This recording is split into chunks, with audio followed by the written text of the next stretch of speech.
วัสดีครับลูกค้าที่เคารพของโครงการเดลิวินเพชรเกษมผมจิตรกรจำนงนิตผู้ช่วยประธานบริษัทดิสแลนด์ประเทศไทยและผู้อำนวยการโครงการเดลิวินเพชรเกษมวันนี้ผมจะมาอัปเดตความก้าวหน้าในการก่อสร้างโครงการเดลิวินเพชรเกษม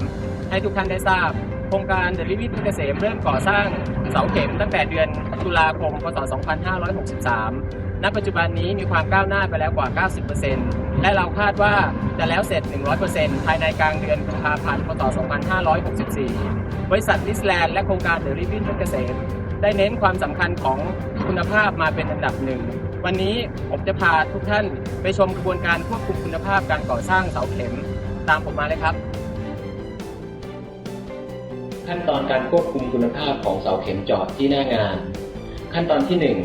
คือการตรวจสอบและอนุมัติวิธีการก่อสร้างและแบบที่ใช้ในการก่อสร้างรวมทั้งวัสดุที่สำคัญเช่นเหล็กเสริมและคอนกรีตขั้นตอนที่ 2 คือการตรวจสอบตำแหน่งของเสาเข็มเจาะให้ตรงตามค่าพิกัดในแบบที่ได้รับการอนุมัติ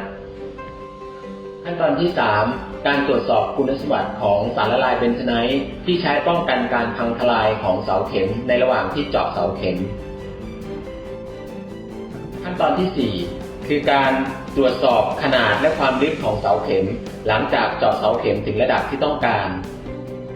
ขั้นตอนที่ 5 การตรวจสอบเหล็กเสริมก่อนที่จะติดตั้งเหล็กเสริมลงในหลุมเจาะขั้นตอนที่ 6 การเทคอนกรีตก่อนเทคอนกรีตจะต้องมีการตรวจสอบสลัมของคอนกรีตและเก็บตัวอย่างลูกปูนเพื่อใช้ในการทดสอบกำลังอัดของคอนกรีตขั้นตอนที่ 7 การทดสอบกำลังรับน้ำหนักของเสาเข็มด้วยวิธีการ Dynamic Load Test เราพบว่ากำลังรับน้ำหนักจริงของเสาเข็มมีค่าสูงกว่ากำลังรับน้ำหนักของเสาเข็มที่กำหนดไว้ในการออกแบบจากขั้นตอนการควบคุมคุณภาพการก่อสร้างเสาเข็มที่ผ่านไปเราให้ความสำคัญเกี่ยวกับการควบคุมคุณภาพมาเป็นอันดับหนึ่งสุดท้ายนี้ผมขอขอบคุณลูกค้าทุกท่านที่ให้ความไว้วางใจในโครงการเดลิวินเพชรเกษมและโปรดติดตามเรื่องราวต่างๆของเราในตอนต่อไปสวัสดีครับ